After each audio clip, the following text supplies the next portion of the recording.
It's very easy to personalize the text on this wedding invitation and add your wedding registry QR code. So now that we're logged into Canva, let's edit the text. Click on the page below. Let's choose page 2. Click on the text. Once the purple box appears, highlight the sample text, then start typing in your own text. I recommend working on it one line at a time to sustain the settings.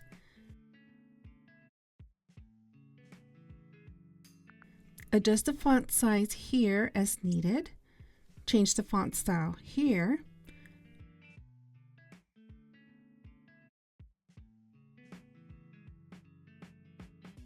To center the text, click Position, Arrange, and Center.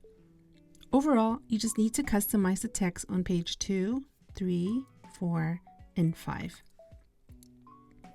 So once the personalization is done, let's work on the QR code next. We can upload the QR code on the RSVP page, which is the last page.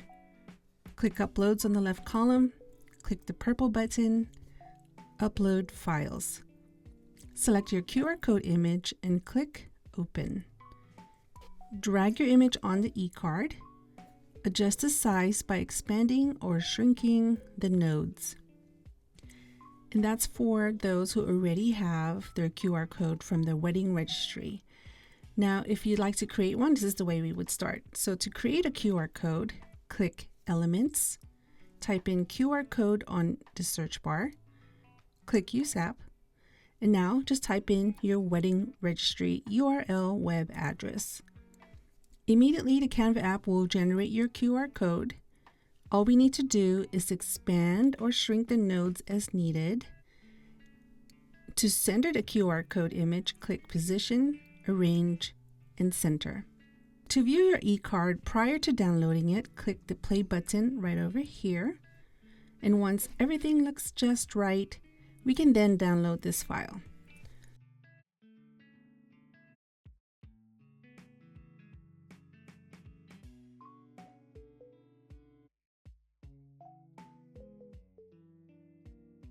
So to download, we need to go at the top right corner over here, click Share, click Download. The file type should say MP4 video. The select pages should say All Pages. Click the purple Download and you're done. Please let me know on Etsy if you like this wedding card or if this video helped save you time and simplified your personalization. If you have further questions, just message me or comment below and I'll try my best to answer your question. Thank you so much for your time and I will see you in the next video.